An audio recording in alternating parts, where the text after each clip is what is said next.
So real quick, when we first started this, I just want to give you a quick introduction to me. I didn't really talk too much about myself, but I think it'll help set the stage for what our next section is here on Emergency Operation Plan, and I call it Going Beyond Compliance. Really, it's Beyond Compliance series. And I had retired from Westchester County Police. My last 8 years, I coordinated our school resource officer program. And one of the things I was really passionate about was working with the schools to develop plans. And you've heard a lot about that today, and different operation plans. I went back to school for my master's, and my focus was on school safety. And again, I felt really passionate about it, so I went back to school for a doctorate, and my doctorate focused on school safety. So I was living in a world where my profession and my academic worlds collided, and I got really immersed in emergency planning and working with the schools. And it was really powerful because I got to see how the academic and things come from that philosophical, theoretical world, and I also got to see how things get implemented on the ground, and I absolutely loved it. I love walking both lines, and that's something that, it's not for everybody, but for me it was something I was really passionate about. So I got to do two things I really love to do. I love being out with people, love making people feel safe, but I also love doing the research on it. So I got to bring those worlds together. So when I was thinking about putting this series together, I wanted to get to the point where plans are really complex. You have a comprehensive school plan. Division of Emergency Management, they do an awesome job putting together that template. But if you take that template and you try to do it all in one shot, you are absolutely overwhelmed. So the idea was break it into pieces, bite-sized pieces. And this is the introduction to that. And what I like to do as we go through this, and we'll have more coming, each month I want to do another section of the plan. It'll be a quick lecture and then some tabletop exercises. So that's the whole concept of this. But I really want to get into the point of why do we plan in the beginning. And we'll talk about why we have plans, disaster response psychology. I like to use the appreciative approach. I don't know if anybody has heard of that or you've heard of positive deviance, but it's a strength-based approach to doing things. I'll explain why I like it. I also will talk about the SOAR framework as it plays into that. I'm going to review the planning process briefly. I know you guys had a lot of that already today. And then I want to explore the state requirements. I'm not going to go into too much detail. I also have Bill Turley from the state here, Division of Emergency Management, Homeland Security. He's the school safety expert. If needed, as I go through those quickly, he'll bring some clarification. But if I get them all done quickly, we'll move on quickly. And I'm going to talk about training and exercise, and then aggregation of marginal gains. Has anybody heard of that before? Aggregation of marginal gains? No. All right, good. So you guys are in for a show. Hang on. So disaster response psychology, why do we have plans? Amanda Ripley did a lot of research on this. She wrote a book on it, The Unthinkable, Who Survives When Disaster Strikes and Why. And when she was doing her research, she found that people go through these different phases. And denial is the first one. Something bad is happening, our brains, our defensive mechanism kick in and we go, no, it's not. That can't be something bad happening. It must be something simple, there must be a way to explain it. For example, I hear a popping noise outside. That can't be gunfire. That must be something else, right? My brain automatically goes into this defensive default mode, and that's that denial, right? Your body goes in this denial, says, nah, it can't be something bad happening. We've all had it. We all go through it. But the next phase, after you get past that denial, and some of that is training, when you learn to actually step through and identify that you're going through that process, you can go to the next phase of deliberation. And in that phase, you're actually starting to look through your options. Some people who had experiences that were life-shaking, right? And they said, my whole life flashed before my eyes. And they really had all these memories go quickly through their eyes. Your brain is going through its Rolodex. That's your deliberation phase. And it goes, do I have something in this Rolodex that can help me in this situation? What do we do when we get panicked? We revert back to either our fight, flight, or freeze or our training. So that's what the brain is doing. It's going through that Rolodex of things that are happening. That's your deliberation. And then decisive moment. It doesn't matter how much you've had, you still have to make the choice to take that action, whether it be, avoid an attack or implement something else, some defensive measure, or activate something else. You have to take that decisive moment. So when she was going through her research, she looked at a lot of different areas, but one of them was the 9/11 attacks. And I think it was really interesting that she said she interviewed, I don't remember all the numbers she interviewed, but it was a good number of people. And she asked them, she goes, when you were going to evacuate, how many people did you talk to? And we're social creatures, right? Sometimes I don't do things without checking with my friends. Hey, what are you doing? What do you think about this? What do you think we should do in this? But even during catastrophes, we're social creatures. We look to each other for guidance. So I'm just going to give you a quick question, put it out to you. Imagine 9/11, right? You're in the building. You might not know all the details. The building shakes. Something bad just happened in the building. Who's just going to get up from their desk and evacuate? Raise your hand off that. Okay, who might go and ask one other person and see what they think? Who might go ask 2 other people before they make a decision? Who would ask 3 other people? Who would ask 4 people? Who would ask 5 people? So what she found, on average, people asked 4 or 5 other people before they evacuated. We are social creatures. We look to each other for guidance. And that's really important because when it comes to taking leadership roles and you step up and start doing something, guess who people are looking at? You. And that's a really important part about emergency response, is that when you take that leadership role, people now look to you because we are social creatures, and you go, this is what we need to do. Follow me. And people love to have that leadership. Again, they're looking for that guidance. We're social creatures all the time. We're looking for people to help us, guide us, and lead us. So we go through these different phases. And one of the other things I think is really important to remember is the physiological process that the body goes through. And these are all estimates, right? This isn't exact. These are estimates, and people fall in different ranges here. This is your heart rates. 60 beats, 90 beats, 120, 150, 175, and these are estimates. So I'm going to start at the first one here, the 60 beats per minute. This is me probably just sitting on my couch. Nothing really going on. I'm just sitting there. Very relaxed. I have full dexterity. I can push the remote. I can do anything like that. I can talk on the phone. I can have a really good conversation. I can think processes through. Everything's getting fine. 90 beats per minute.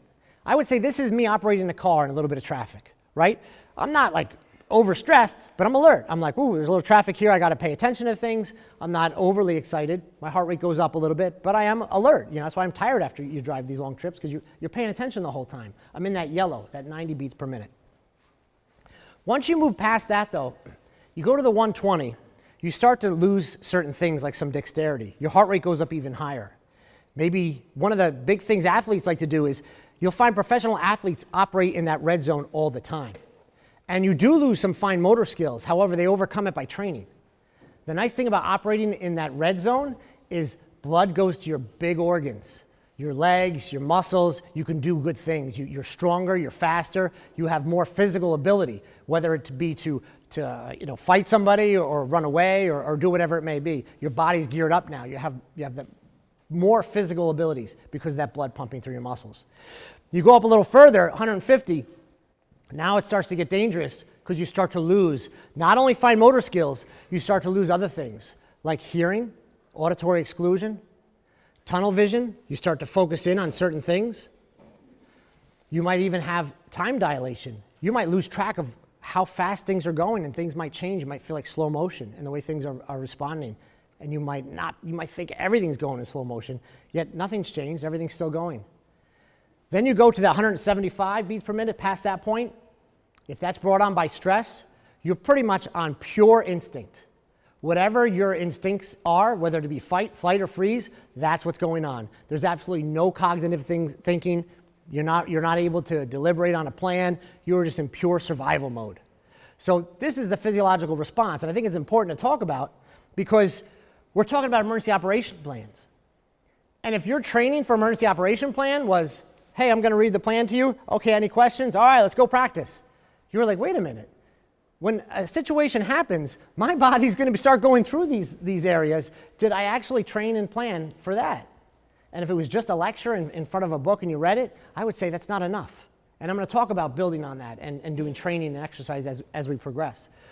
So your heart rate's way up at the top. You get to that 175 or higher, your body's basically in instinct mode. And when I first got involved in law enforcement, I used to read a lot of stories on the deadly physical force and different encounters. I was a young officer, and you're always concerned about what you don't know about, right? So you're reading about it, making sure you can respond appropriately. And there was one story that sticks with me even to today. And I read this probably my first couple of years when I was on the job. And it was a midnight tour, and a deputy out west, he was just on patrol, not dispatched to anything. He pulled up to a 7-Eleven. And he got out of his car at the 7-Eleven. What he didn't know was the clerk, who should have been behind the counter, was actually tied up in the back, and the store was being robbed. And the robber had a shotgun. And when he walked in the store, he looked. He didn't see anybody behind the desk there, the clerk station. And he didn't think anything of it. It's a midnight shift. They're probably restocking shelves. So he walks down the aisle. He makes a turn to go down the other aisle to get to the coffee, and he finds himself face to face with the robber, who's holding a shotgun and brings the shotgun right up to him. He basically says his whole life flashed before his eyes. You talk about time dilation, auditory exclusion. He couldn't see anything except the center of that guy's chest. He said he thought to himself, I'm going to get killed here and die, and I can't move. My body is frozen, and everything's moving in slow motion. And then he said the strangest thing happened. As he's standing there waiting to die, he looks at this guy's chest and he sees a little hole appear. And as he starts to realize, he sees the guy go to the ground. And then he realized the guy was shot. And he looks over his shoulder and he's thinking somebody just saved his life and shot this guy. And he wants to see who it was. Looks down the aisle, there's nobody there. When he looks forward, he's holding his gun and it's smoking. Training, script, practice, drilling. He went to his extreme, right, physiological extreme. His training kicked in and was able to save his life. Now, I'm not saying all the situations, thankfully, are not that extreme. But if people can train, people can drill, that's what we want to do. We want to be able to have it be an automated response. It could save your life. Does anybody know Rick Rescorla? Anybody heard the name before? Rick Rescorla. No. Okay, so you guys are in for another story. Good. Let me back up. Rick Rescorla was a Vietnam veteran, well decorated. In fact, the movie, it was a book, and it later became a movie. We Were Soldiers Once and Young, and then Mel Gibson made it into a movie, We Were Soldiers Once. One of the lieutenants that gets commented, that's the best commander I've ever seen. That character is actually Rick Rescorla. He wasn't in the movie, but the book was based on he was one of the characters technically in the book that they wrote about. He retires from the military, comes out of Vietnam, well decorated, gets into security. He's working for Morgan Stanley. And they're in the Twin Towers, right? South Tower.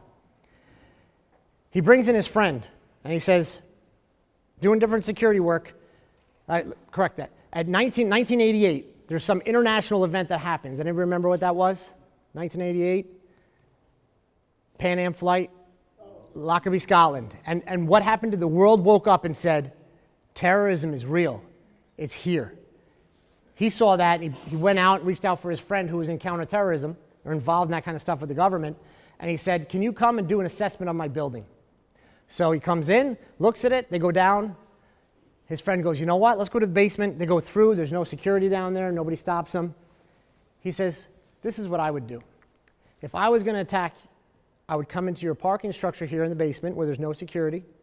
I'd put a truck filled with explosives next to this column, and I'd detonate it to bring your building down. He goes, thank you, that's good info. Writes up a whole entire plan to bring more critical infrastructure security to the basement parking garage. It's an expensive plan. Brings it to the Port Authority. They say, too expensive, we're not going to do it. They just ignore his recommendations. So fast forward, 1993, what happens? That exact attack happens. That's how they did it the first time. They brought that truck filled with explosives into the basement, parked it probably about 30 feet off from where they thought it was going to be, and detonated it. So we know it didn't bring the buildings down, did extensive damage. Rick Rescorla's credibility is now up here, right? They're like, wow, Rick predicted this, and he said we should put stuff in place. Let's make sure we put more stuff in place. Rick goes back. I think they might have merged now. Morgan Stanley merged with Dean Witter. But anyway, they get together. He's in charge of the whole thing for security. They've got, I think, 20 or so floors in the South Tower. And he says, I think we need to get out of the World Trade Center. He goes, this is just not going to be safe. This is always going to be a target. He said, I'm actually really concerned that somebody's going to take a plane filled with explosives and fly it right into here, and there's nothing we're going to be able to do about it. Again, they're like, our lease isn't up to 2006. He says, I kind of lost faith in the Port Authority because they ignored me. I'm just going to really stress drilling and practicing. He drilled so often, he started butting heads with executives. He made them well, however he could make, evacuate, even though they had special meetings going on and things like that. He's like, no, this is a surprise drill. Everyone evacuates. He started timing employees to make sure they could get down to the next floors fast enough. He was not messing around with his training and drilling. So fast forward 9/11. That morning, the North Tower gets struck. Port Authority gets on the PA system, and they announce to the South Tower, and what do they tell them? They say, stay put in the South Tower. Rick said some other choice words and said, we're getting out of here. Grabbed his bullhorn, grabbed his walkie-talkie, grabbed his radio, and said, evacuate. And what did 2,700 employees do immediately? They evacuated. What happened shortly after that? South Tower got struck. But those people all got out right away because of his drilling and his practicing. No one had questions about how to go down the stairs, where the exit was. He drilled them on it. He practiced with them. He worked them through it. He was last seen on the 10th floor going back up. And he said, I just want to make sure everybody's out before I leave. So he was killed in the building, trying to save more people's lives. So now you've heard about Rick Rescorla. Definitely a hero. I'm going to change gears here and talk a little bit about two little islands, or two little cities on islands. The 2004 tsunami. You had Langi and Jantang, not too far from each other, but the cities were very different. I'll explain why. When the earthquake shook and the tsunami started forming, in Langi, they had about 8 minutes from the time that the earthquake shook and that tsunami started coming till it actually crushed land. I believe the waves were 30 to 45 feet tall. Would kill anybody, right? Anybody in range of that is going to get wiped out. A wall of water will crush you. In Jantang, they had about 20 minutes. So in Langi, interesting thing. Back in 1907, 70% of the population was wiped out by a tsunami. In their culture, in their tradition, they practiced. Anytime the ground shook, they went to higher ground. When the tsunami hit, they had the shortest amount of time to get out of there, 8 minutes. 50% of their structures were all destroyed. No, I'm sorry, 100% of their structures were all destroyed. 0% of their population was killed. Not an infant, not a grandparent, nobody. They all went to higher ground. Unfortunately, in Jantang, they weren't familiar with tsunamis. In fact, when they heard the ocean, that popping noise, they actually thought it might be explosions, and they were concerned it was gunfire from rebels. They went in and locked themselves in their houses. 50% of the population of Jantang was killed. 100% of their structures were destroyed. Again, this example really helps you understand, I think, that not only do you have to have a good response, but you have to have the appropriate response for the catastrophe. That's why our plans have annexes. That's why we add things to these plans. That's why we build them up, so we can cover all these different circumstances, and we train them and we drill them. I'm going to change gears now and talk a little bit about appreciative inquiry. And one of the things I found with this was I actually had 2 graduate classes on this, so I'm going to condense it into 2 minutes. So just bear with me. There's a lot of information here I'm going to try to put out, but I think you'll appreciate it. Because when I first started hearing about this, a lot of this started making sense to me. So appreciative inquiry, these are the 5 original principles, and it changed as things went. But you have constructionist principle. And that's pretty much the theory or the idea that our conversation, our dialogue, the words we create, build our world. If we give value to things, they have value because we share that and we construct that. Money has value because we decide it has value, right? As a society, as a culture. Things have value because we assign it value and we work on it. So we create our environment. Words actually can create worlds. This can happen in school. This can happen at home.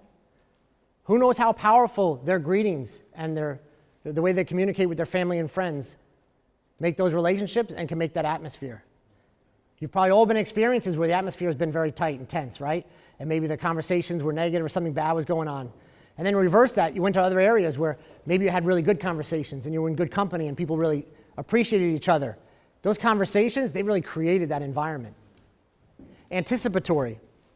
The idea of appreciative inquiry is we're going to ask questions, we're going to appreciate, but we're going to anticipate towards the positive.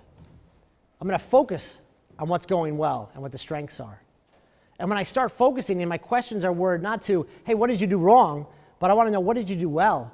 I'm anticipating I'm going to get your energy level up. I'm going to get you to start talking about good things that happened. And your energy level is going to go up once you start talking about things that you're doing well or you're passionate about. Simultaneity. Again, your interview question, your inquiry makes change. Inquiry is change.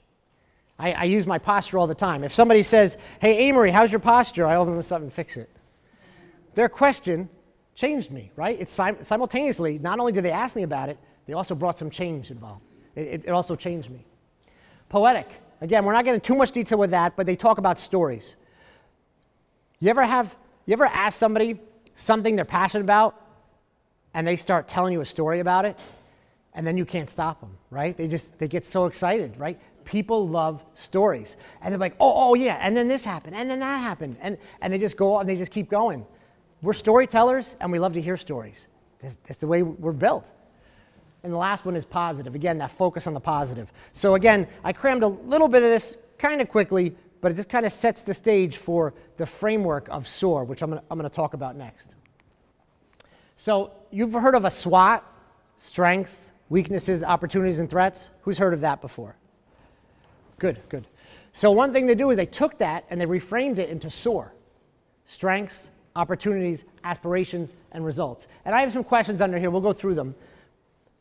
But one of the things I propose is when you're doing safety and security, when you're doing drills, when you're evaluating people, you don't want to ignore weaknesses. However, if I walk up to somebody and I just tell them all the bad things they just did, we're human. Like, it's going to be a little upsetting, regardless of what my intentions are. Yeah, but I'm just trying to help them. When I start focusing on the negative, their attention goes to the negative. Not only do people get defensive, they start to shut down and the energy level drops. I use the police officer example. If I had a police officer and I walk up and be like, hey, your shoes aren't shined. Your shirt's untucked and it's wrinkled. I want you to look better so you do a good job. He's gonna be like, all right, you're kind of a jerk, but all right. Right? I focused on the negative. Versus I come up and I inquire, I go, hey, what does a great officer look like to you? I want to show you something. I saw this guy walk in, and maybe I have an example. I say, that guy looks really sharp to me. What do you like about him? I reframed the whole entire thing. Now, I'm talking about his uniform and his dress. Did I tell him how bad he looked? No. Did I bring attention to somebody who's doing something really well and I brought his attention to something positive? Yeah. And we don't ignore weaknesses, we just reframe them. And what I found was after I was sitting through this and I was using it, I said, it clicked. I was like, this is great. Like, I use this all the time, especially with my kids and even coworkers and stuff like that. When people come out and they start focusing on the negative, people get defensive and they shut down. When I focus on what people are doing well and good examples of things they see and be like, hey, I really appreciate the way that person does it, that helps bring change. Appreciative inquiry, it brings change and it brings it towards the positive. It helps people focus on the positive. So here are some questions. And again, I would propose this as your way to after action, any kind of drill, tabletop, security. Think about what works well. Let people talk about what they did well. Let their strengths come up. It's going to empower them. It's going to impassion them, help them really feel good about what they're doing. We're reinforcing that. What should we keep doing? We also look at what systems or resources did we use. If we had a really collaborative team, it was multidisciplinary, put that out there. Let people know, hey, this was really good how you brought in mental health, how you brought in the law enforcement, how you brought in the school security, how you brought in facilities. I really like this. This really worked well. And who do we already collaborate with, right? Who else are we bringing in? Maybe we expand it. We'll go to opportunities. So strengths, opportunities. And again, we're reframing our weaknesses. I'm not saying, hey, this was terrible because you guys didn't do A, B, C, and D. I'm saying, you know what? You guys did really, really, really good. I appreciate what you did here. One thing I would like to see is we could bring in mental health, and I bet you they could bring in some another perspective for us. We could bring in the facilities manager. I bet he could bring a really perspective. We start looking at weaknesses and we reframe them, and those are just examples. You guys, the world is yours, right? To take this stuff and let your own imagination play. What should we stop doing though? That is definitely something to put in there, especially when it comes to security. Again, not to be negative, but if there's something you're doing that is not working, time to stop doing it, right? Time to stop doing it and regroup. And then we talk about who can we collaborate with? Who else do we need to bring in? So aspirations. This is a big one for me because I know I have a limited perspective and I know I have a limited intellect. But when I tap into resources and I have people who are sitting with me and I say, hey, what inspires you? What aspirations do you have for this? What are the possibilities? No longer am I looking at challenges, but now I'm looking at what the possibilities are. And then I get you going with your imagination. You go, oh, wow, yeah, there's some really neat things we could do. And then topics and ideas that I couldn't even think of, you'll have in your head.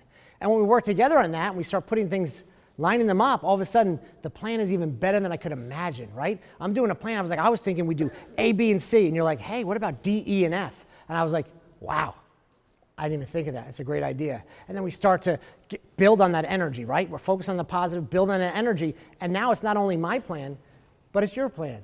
Whose ideas were these? It was yours and yours and yours and yours. And we're taking them all and we're putting them all into play as best we can. So we get the possibilities going. After the last one there is what is our ideal? Again, you may never be perfect, but what is our ideal? Let's aim for it. What would be great to have? You know what would be great is if when we hit this button, we were able to get all these responses to happen. Well, how do we make that happen, right? Let's aim for it. Let's go for the ideal. The last one is results. And that's one of the other things I like about having the SOAR is that it brings you back to results. These are great ideas, and I appreciate them. But I think this is where my theoretical and my practical really come together, where the rubber hits the road, right? How do I measure success? We said we're going to make a great plan. How do we measure it? Maybe we do tabletops. Then we do exercises, and we'll talk a little about how that builds. That's how we build on it. What is success to us? Build on strengths. Remember, don't do this alone. Engage others and find out what empowers them, what they're excited about. How do you establish accountability? At the end of the day, when are we going to do it? Who's going to do it? And what are we going to do? Get it down. Write it down. Make it happen. If you look at any of the stuff with creating plans or moving things forward, you have to put it down. You have to put some timelines on things. Otherwise, they're just really great ideas. Put them on paper. Be results oriented. So that's SOAR. I hope you guys will use this again. I do have an after action form I will upload to resources off our website for you guys to look at. But I was sold on it right away. And just dealing with people, I've already had good success using this framework. So this is the planning process. I will cover it briefly because I think you guys have already been exposed to it. It's in your plans. One thing I want to talk about is the 6 steps, right? Form your team. Get that framework. Understand the situation. We talked about, threat identification, threat hazards. All these things are in your plan template that you should be doing anyway. Develop your goals. Develop your objectives. Get the plan going, right? Get the plan implemented. When we look at step 5 here, we format it, write it, review it, approve, and share. So up onto here, you were kind of almost like in your set little world, right? Like you might have been working in a smaller group. Once you go past that, though, now you got to train all your stakeholders. Now the plan becomes reality. Right now, everyone knows the plan. You're going to exercise it. You're going to review and revise. But this really should be a circle, right? This is an iterative process. You're going to go back. And if you come up with something new and you're going to make a change, you go back to that collaborative team again. Or maybe you had to expand your collaborative team and you come back and bring other people in and you go through the process again. And you could even go through the process for every single annex. You have a new issue, cybersecurity. Maybe we haven't addressed cybersecurity yet. Well, guess what? Let's get the right players in here. Well, our original players on our collaborative effort were mental health, law enforcement, facilities. I really think we need to bring the IT director in. That's a great point. Bring them in. Let's start looking at cybersecurity. But whoever it is, again, you follow that iterative process and go through the steps. So these are the Connecticut state requirements. I'm going to cover them briefly. I have, again, Bill Turley from the state here, just in case anything needs clarification. But again, You already have these. They're, pretty much they come out, their guidance. I'm just going to cover them quickly just to make sure I hit them. But your municipality and your multidisciplinary involvement. Again, one is, are you bringing in all those key players in the municipality? Two, that organized command structure. We're following ICS. We're following NIMS. You have that built into your plan. Three, you have your school safety and security committee. That's made up of your law enforcement, your other first responders, your parents, your faculty, your staff, all those key people that have to be in that plan or in that committee. Four, plans are reviewed, updated, and submitted by November 1st. Five, the local emergency operation plan includes your school plans. Again, you're one component of a big cog, right? We got a whole bunch of stuff, gears rolling right here. So we want to make sure all those plans are in alignment and they're submitted to the appropriate people.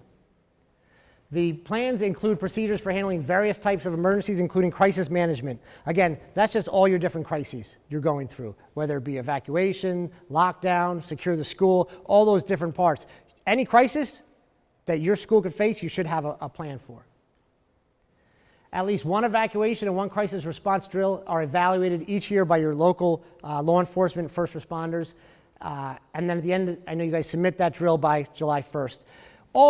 All your exercises and stuff should be evaluated, right? Like ideally, you want to get them there all the time, but I believe there's at least 2 of them, if that's correct, Bill, that have to be evaluated. That's the requirement. So basically, every drill, as Amery said, every drill should be evaluated by public safety officials. What we do ask is that on at least one drill per year, that you have multiple public safety officials there. So you have multiple disciplines watching that drill and providing feedback. We know it's not easy to have every drill evaluated and witnessed by a public safety official, but that's where working with your first responders in your community does help to make that happen. So one drill total? At least one drill. At least one drill. Cool. Thank you. If we have a school resource officer that's in the school as part of the drill, as police officer in the town, does that meet that requirement? Yes, it does, but you should, over the course of the year, try and bring in others so that you get different eyes, so they may see other things. Good. Thank you. Good question. All right, so these are the other 14 here. So we have each school has a vulnerability assessment conducted every 2 years. And you have your safe school climate and committee for each school. And again, they're looking at things like they don't reach bullying, but there's other areas, right? There could be threats, concerning behavior, other behavior that you want to capture and report, bring that back. You should have a committee that does look at that. And again, they would report back to your school safety and security committee. 10, all employees are trained on the plan in cooperation with the multidisciplinary school safety and security committee. 11, each school has a first responder reference kit with floor plans, keys, etc. Again, all this information is in your plan. This is just a high level touch upon it. 12, each plan follows the Division of Emergency Management Homeland Security template. Again, you have a really comprehensive template. A lot of annexes, a lot of things you can put in there to expand it out. But you have a really great template to work off of. Each plan must contain an emergency communication plan to address deaf, hard of hearing, blind, or visually impaired students. And 14, this is the brand new one for this year, is that each plan must contain emergency action plans for intramural and interscholastic sports. So, anything else? We're good. Good. Again, so I just want to cover those quickly, just to say it kind of feeds into what we're talking about with the planning. Is to be in compliance is your first step, and then we want to move beyond compliance, right? But you should know these, and you should be in compliance. That's your first step. So some teams and committees, and I think it was interesting because we had a lot of discussions earlier today about the federal partners who are here and things they do. So the state requirements, you have that school safety and security committee and your safe school climate committee. And again, you can share partners, and there could be different people may overlap, but you're going to want to make sure you distinct what their roles are and what they're talking about. But then a lot is left open for you. And one of the things I talk about first thing right there is the threat assessment team. That process. Having a threat assessment team, I believe, is an important process at the school level. Now, the FBI presentation this morning was excellent and awesome resource, but one of the things I think is important to remember is You have your local team first should be, right? These reports should be going to your local safety and security team first. They should be handling that and then expanding out. You have your local responders, you have law enforcement, you have the federal agencies. They bring such great resources. But this really all starts here with those teams. All that crisis response team, wellness committee, et cetera. I've heard so many different things people have throughout the state. So it's really what fits into yours. And as long as you're following ICS, you have it in your plan and you're following the template, you're good to go. It's really what is working well for you and you're staying within the state guidance. So building block approach. This is another area which I think I'd like to emphasize a little bit more. One of the superintendents I had a conversation with said that, and this was his analogy, he said, I feel like I'm taking my high school team and I'm bringing them right to the playoffs and I didn't even practice once with them. And I was like, wow, that's a really powerful analogy. Think about it. How's a high school team going to do 0 practices and they're there in the playoffs? And I back up to what are my expectations for people I work with and my colleagues? What are expectations in the school? Are we taking people, just giving them a binder and saying, get in there? You know, we're in the playoffs, go. We got to build people up. I think the strength-based approach is a great approach to after action, but I think this is the great model for those building blocks.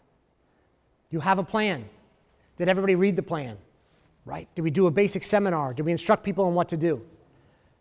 Do we put a workshop together and let them discuss it and find some issues or concerns or talk through those plans? Do we do a tabletop exercise and say, all right, great, you guys understand the plan now, here's a scenario. Let's see how you're just sitting at a table, let's talk about it, let's see how we do with it. We accomplished that, now we can move up. Now we can start doing some other kind of drills, functional exercises, full-scale exercises. There's a whole building block process here, and I think it's really important just to emphasize that we should build on each block. And again, time is hard, right? We got to make time for these things. But I think this is very important. I got a question coming. Yeah, it wasn't so much a question as an observation when you were talking about Rick Friscola. Oh, Rick, yeah. 2,700 people were saved because of the full-scale exercises, right? He kept doing drills so much that there was no doubt in their people's mind that they had to evacuate. Yeah, they were ready to go. In fact, another interesting point was I believe there was 200 or so people there just on, they were not even part of the organization, they were taking some of the financial exams or tests. But when they got there, the culture was so strong, they said, if you have to evacuate, in case Rick pulls a surprise evacuation drill, here's the door, here's where we go down. They were even informed when they got there. How much of a culture is that of safety and safety-minded people? Great point. So I think training and exercise is important. But again, meet people where they are, right? If you're just in that earlier phase, start there, but don't stay there. Start building. And this is going to feed right into my next slide here when we talk about aggregation of marginal gains. And I'll use an example. These are 1% increases. If I increase by 1% every day, 1% today, and then I'm 1% better the next day, and then I'm 1% better the next day, and then I'm 1% better the next day, you do this mathematically before the end of the day, you are phenomenal. You're very skilled.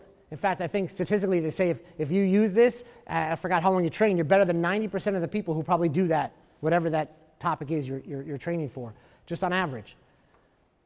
It's incredible what 1% can do if you're consistent with it and you get better. Unfortunately, it works the opposite way too. If you let yourself slack by 1%, which is, it's just 1%, go down, 1%, go down. By the end of that year, you're down at the bottom again, right? So let's keep it strengths-based, look at what we could do well, and we increase 1%. The British cycling team, prior to 2003, they won, I think, 1 gold medal over like 100 years. They never won a Tour de France.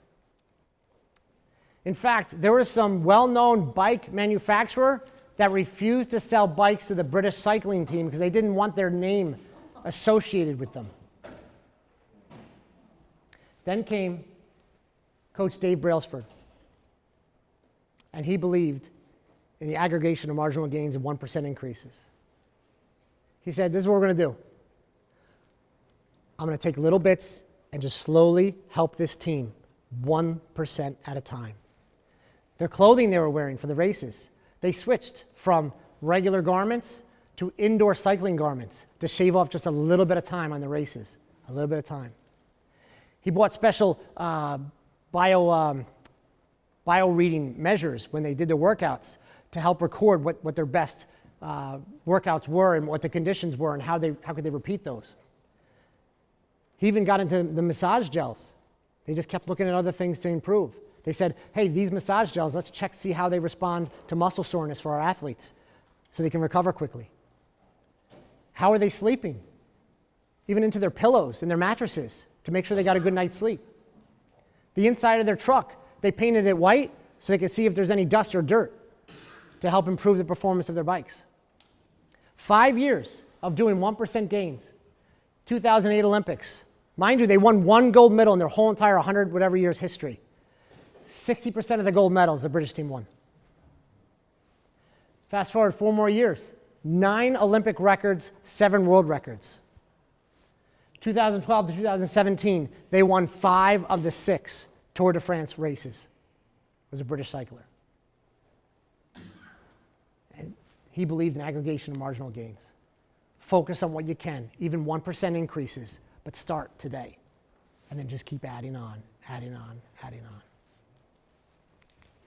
So how do we go beyond compliance? Well, first step is what? Be in compliance, right? You got your 14 standards. Make sure you meet those, right? I don't want it just to be check the box, but those are there for a reason. Make sure you got them down. Make sure you got those 14 things and you're good to go. Then I would say understanding disaster response psychology and physiology. We train for sports. We train for all these other events. A crisis affects us no less. What our body goes through, mentally, physically, we should be training and practicing for these things. We understand why we plan. Again, when your heart rate gets that high, no one's making really good decisions. You're going to revert to what you've been trained on. And we have those plans so we don't have to start thinking through this process. We just go to our plan, and now we know how to implement these things. I really believe in SOAR. I believe in helping people focus on what their strengths are, and reframing their weaknesses into opportunities is a great approach to help get buy-in and also help to get the energy level increased for when you do these exercises and these after actions. I remember a superintendent telling me people were afraid it was going to be gotcha. If all your drills are gotcha, are you setting them up for failure? Are they going to look forward to drills?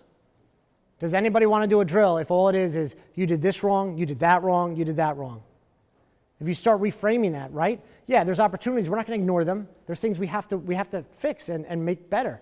But let's not just look at this as you're a problem to fix. You're people. And you're probably my people who are working with me on this.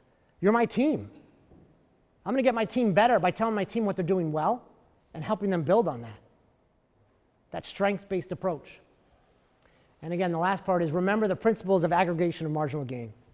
1%. If that's all you could do, just do it. Do that 1%. And it adds up. 1%, 1%, and it compounds.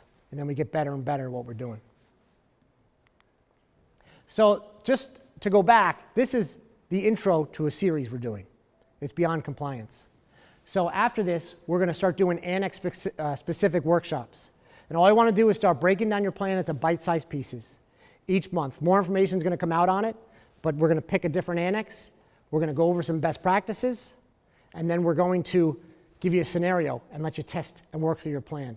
But I say when you test your scenario, when you do your after action, I would say use SOAR on it, right? Look at what the plan does well. Look at areas and opportunities to improve it. And then ask other people, does this plan really do what we want it to do? Is this what our aspirations are? And maybe we'll be surprised by the input we get from people and say, no, I think our plan should do even more, and here's what I think. And then they start to take ownership of it. So again, those formats will pretty much be, we'll go over state requirements, best practices, and then we'll do a nice tabletop scenario, and we'll use a SOAR framework to debrief. Those will be coming soon. Anybody who's here, just so you know, you're going to be in our newsletter, and we'll have more training and things like that posted there. So any questions?